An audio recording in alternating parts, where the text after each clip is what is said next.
दिल्ली के मुस्तफाबाद इलाके में धराशायी हुई 4 मंजिला इमारत को लेकर अब सियासत भी तेज हो गई। एक तरफ जहां बीजेपी नेता ने आम आदमी पार्टी और केजरीवाल पर गंभीर आरोप लगाए, तो दूसरी तरफ आपने भी पलटवार किया। देखिए रिपोर्ट।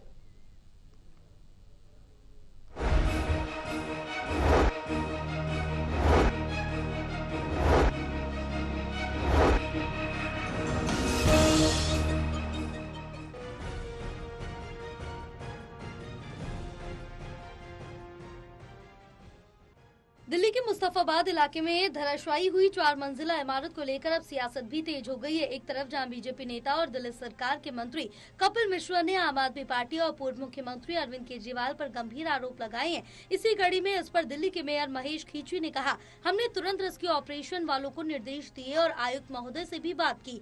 उन्होंने आगे कहा, हमने कमिश्नर को आदेश दिए लेकिन अभी तक कोई कार्रवाई नहीं हुई, इसलिए आज हम उन्हें पत्र लिख रहे हैं कि जो भी इस घटना में लिप्त हो उसे तुरंत सस्पेंड किया जाए। और साथ ही हमने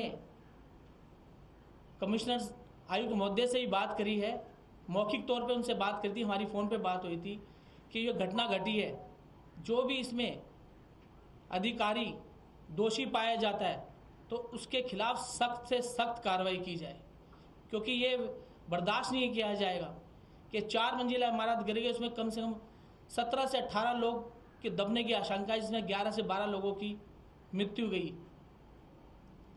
तो हमने कमिश्नर जी को आदेश दिए हैं कि इसमें जो भी लिप्त अधिकारी हैं, जो दोषी पाए जाते हैं, उन्हें तुरंत सस्पेंड किया जाए। मगर दुर्भाग्यपूर्ण ये देखा गया कि अभी तक इस पर कोई कार्रवाई नहीं गई। पूरा सिस्टम भ्रष्टाचार में लिप्त है। वहीं बीजेपी नेता कपिल मिश्रा ने ट्वीट कर आम आदमी पार्टी पर निशाना साधा और लिखा कि यह हादसा नगर निगम में केजरीवाल गैंग के करप्शन का असली सच सामने लाता है। आम आदमी पार्टी और केजरीवाल गैंग ने एक खास समाज के इलाके में गैर कानूनी इमारतें बनाने और बचवाने का पाप किया है। बीजेपी के इन आरोपों पर आम आदमी पार्टी ने भी हमला बोला। आप नेता मोहम्मद आदिल खान ने कहा, कपिल मिश्रा खुद घटना स्थल पर आए, लेकिन ये शर्मनाक है कि अभी तक न तो किसी जिम्मेदार पर कोई कार्रवाई हुई और न ही पीड़ितों को कोई मदद मिली। हमारी मांग है कि दिल्ली सरकार मृतकों को 10 लाख और घायलों को 5 लाख का मुआवजा दे। देखिए, कल दिल्ली के मेयर घटनास्थल पर पहुंचे थे और उन्होंने कमिश्नर को सख्त निर्देश दिया था कि जो भी लोग इस घटना में शामिल हैं उनके खिलाफ सख्त से सख्त कार्रवाई हो, लेकिन अभी तक के कोई भी कार्रवाई नहीं हुई। अभी दिल्ली के मेयर ने प्रेस कॉन्फ्रेंस करके बताया कि किसी भी दोषी के खिलाफ कोई कार्रवाई नहीं हुई। इस बात की दलील है कि एमसीडी के अंदर भारतीय जनता पार्टी के इशारे पर नीचे से ऊपर के सारे लोग भ्रष्टाचार में लिप्त हैं।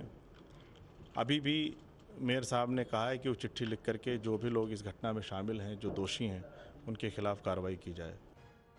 बहरहाल जहां एक और हादसे पर राजनीति गर्म है और स्थानीय लोग प्रशासनिक लापरवाही पर सवाल उठा रहे हैं। अब देखना ये होगा कि इस हादसे के बाद कोई ठोस कार्रवाई होती है या फिर ये मुद्दा भी राजनीतिक बयानबाजी तक सीमित रह जाएगा।